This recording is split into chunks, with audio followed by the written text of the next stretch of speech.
Might as well join since you're here, am I right? Just hear him out. You're gonna want to uncover this mystery once you do.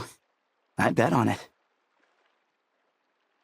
Well, I was on an expedition in the desert not too long ago, when I got caught in some quicksand. Later, it became obvious it wasn't normal quicksand because instead of sinking to my death, I fell into an undiscovered ruin. In my panic, arms and legs flailing about, I suspect I touched some things I shouldn't have.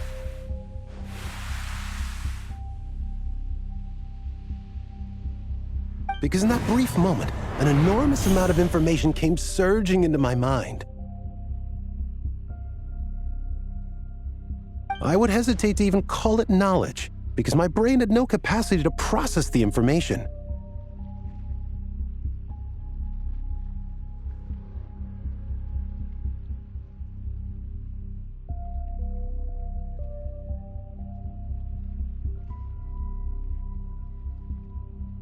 To use an analogy, it would be like trying to stuff thousands of Agelenok nuts into a small water skin without it bursting.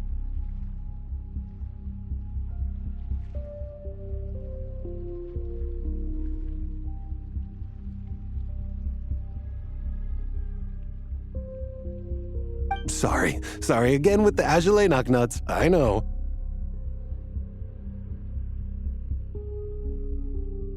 It's fine.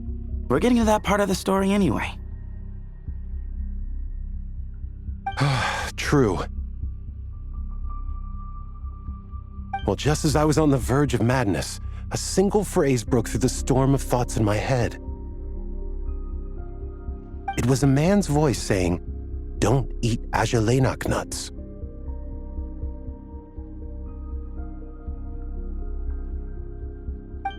What? I know it's hard to believe, but that's what happened. I was saved by the phrase, "Don't eat Agelenok nuts." I'm not sure. I'm not even certain it was a man's voice. It's hard to remember now that I've been repeating it so much myself. Anyway, the good news is I no longer feel like my head is going to explode. Of course, the bad news is that phrase has been stuck in my head for the past few days. Wow. But doesn't it have the opposite effect?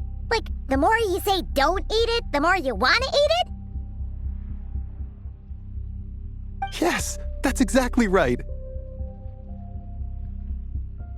Whoever the voice belongs to, I don't know what his deal is with those nuts. Well, the world's a big place. There's bound to be people who don't like sweet stuff. I suppose. Strangely enough, I'm starting to think the voice belonged not to a man, but a cat. A cat? How?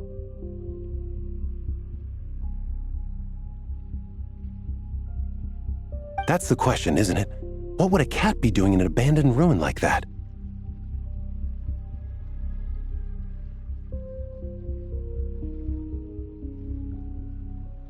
Just as my mind was reaching its breaking point, I could have sworn I heard the sound of a cat guiding me to exit.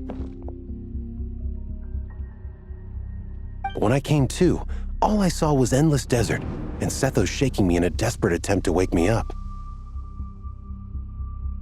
I'll admit, it was pretty terrifying seeing you like that. Staring off into space and mumbling about Agelenok nuts. You sure don't sound terrified. Sorry. It's not that I don't care. It's just kind of hard for rambling about Agelenok nuts to sound menacing. Now, what Layla was saying, on the other hand, that is much creepier. Exactly. The unknown is what breeds fear. Agelenok nuts are familiar, but the moon suspended above us at night?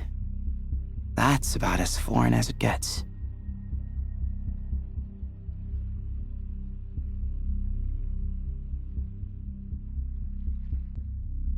Well, we don't know that for sure. There could be a whole other world inside an Azulenok nut, with a moon of its own. Huh. I guess?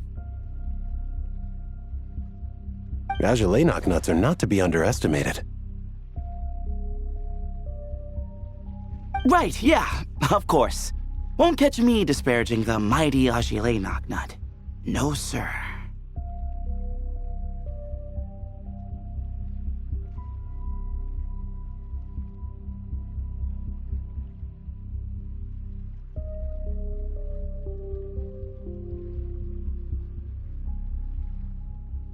Huh.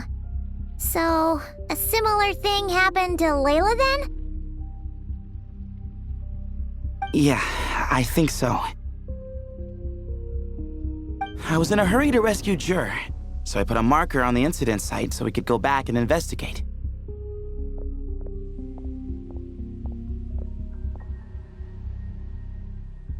When his condition stabilized, we doubled back around to check and